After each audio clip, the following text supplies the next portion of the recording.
And we are back in studio, maybe surprising the world that we're joined by the man who just racked up. You have more victories than the rest of the field so far, Jan. How are you feeling right now about the way you're playing in Madrid? I mean, despite the score, I think it's like very much up and down because, okay, I had some really poor positions like against Fabi and against Hikaru. Yeah. I would say like mathematically, I think in both games I was losing, but I mean, especially it was more or less obvious in the game against Hikaru. But I mean, okay, I just mixed up everything. And in the game against Fabi, he played just so brilliantly, but he didn't come up with some computer line in the end, so right. He went for a repetition. But I mean, so far, indeed, so good. But yeah. So far, so good. You have 5.5 out of 7. Mm-hmm. Which is a full point more than you had heading into the back half of the candidates in the odd broken up candidates that was the 2020, 2021. How do you maintain your focus at this point? You maintain yourself in the same rhythm, knowing that you're in a potentially commanding position. Well, I don't think anyone needs to maintain focus on during the candidates. Yeah, it's a very challenging tournament anyway. So I'm just doing what I normally do. Yeah, I just prepare, play, have some rest, and then repeat. Yeah, and that's like rinse and repeat. That's quite. Sometimes it's quite boring. Yeah, but sometimes this pays off. Like for example, yesterday I paid some attention to the line which occurred today, so it was like quite lucky. But for me, but I mean,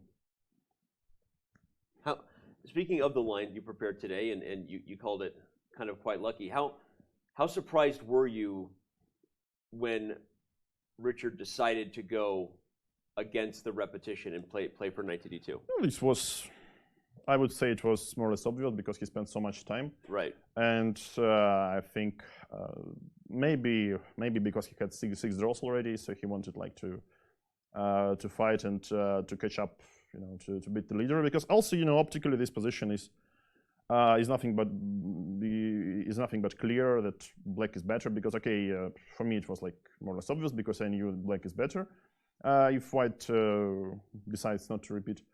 But I have this poor knight on e6. He has like 2 rooks, so it looks like he quickly comes like rook d1. But in fact, I think after he gave away h3 pawn, it was already it was never pleasant for him. And I'm not sure if I played well, but I think I managed to trick him into this endgame with queen and bishop against 2 rooks and a bishop, but I think it was pretty much over. So maybe he could, defend better. You said you knew the position well, and I'm not trying to pry where I'm not supposed to go as far as prep goes, but obviously you just came off of a world championship match in Dubai and had a lot of prep for that. Do you mind sharing at what point in this game were you on your own versus the type of positions you were looking at for that? Well, I believe bishop f4, I believe.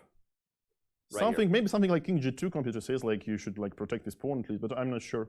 And then I just bring my knight to e6, and this is like or f5. Right. Because I mean, in general, it's more or less obvious if he can't interrupt, me retaining the queen. It's quite easy to play for me. I just push everything forward, and here I believe. I mean, once again, if you should save fight for to save half a point with white, probably play differently. But after I think rook d1, I mean, it was illogical, but in fact, I guess this position is already not so simple. Yeah, I mean, so pieces are stuck, and well, I'm not sure. Maybe here a5 was the cleanest one. Yeah, like after a3, a5 to play it positionally, but somehow I felt like this h5, queen f5, and stuff. Yeah, it's time to play for tricks. Yeah, you like that. Okay. Yeah. I mean, you like that here. No, not to say you generally. No, in general, everyone likes to play for tricks. Yeah, and especially then it's like the king is so exposed. Yeah.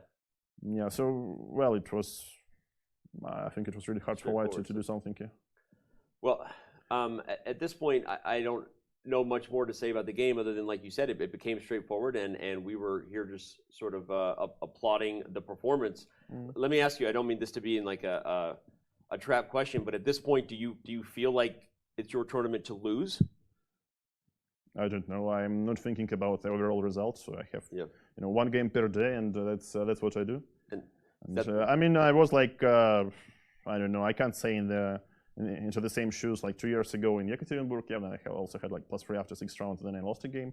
Yep. But I mean, to compare, I mean, okay, it was like 2 different tournaments, different lineups, and so on, and pretty much different games from and pretty much different play also. But I believe everything can happen, so I'm just doing my stuff. Yeah.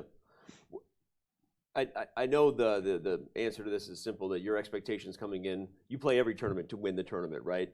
But from where? No?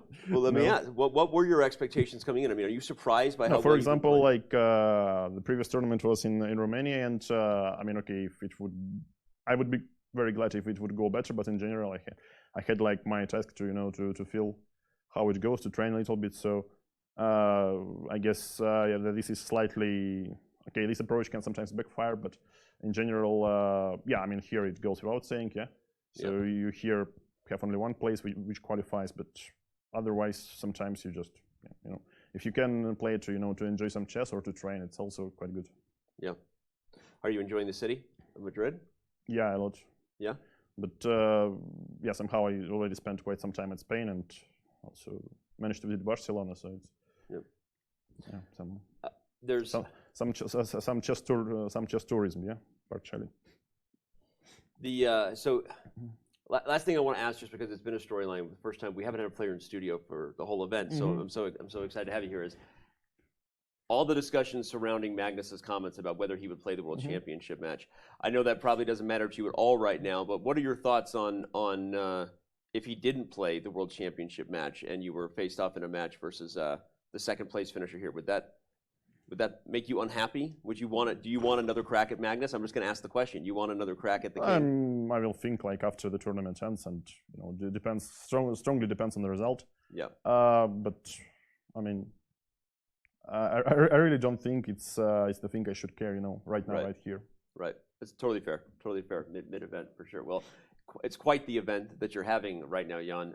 And the everyone, I'm speaking for everyone here. It's just been impressive. It's been awesome, and we wish you the best of luck as you continue to drive forward. And so I won't ask what you're going to do with all this extra time you have, given that you were the first game done. But I hope you enjoy your Saturday and get ready for tomorrow. Yeah. Okay. I have a lot of things to prepare, I guess. Yeah. Yeah.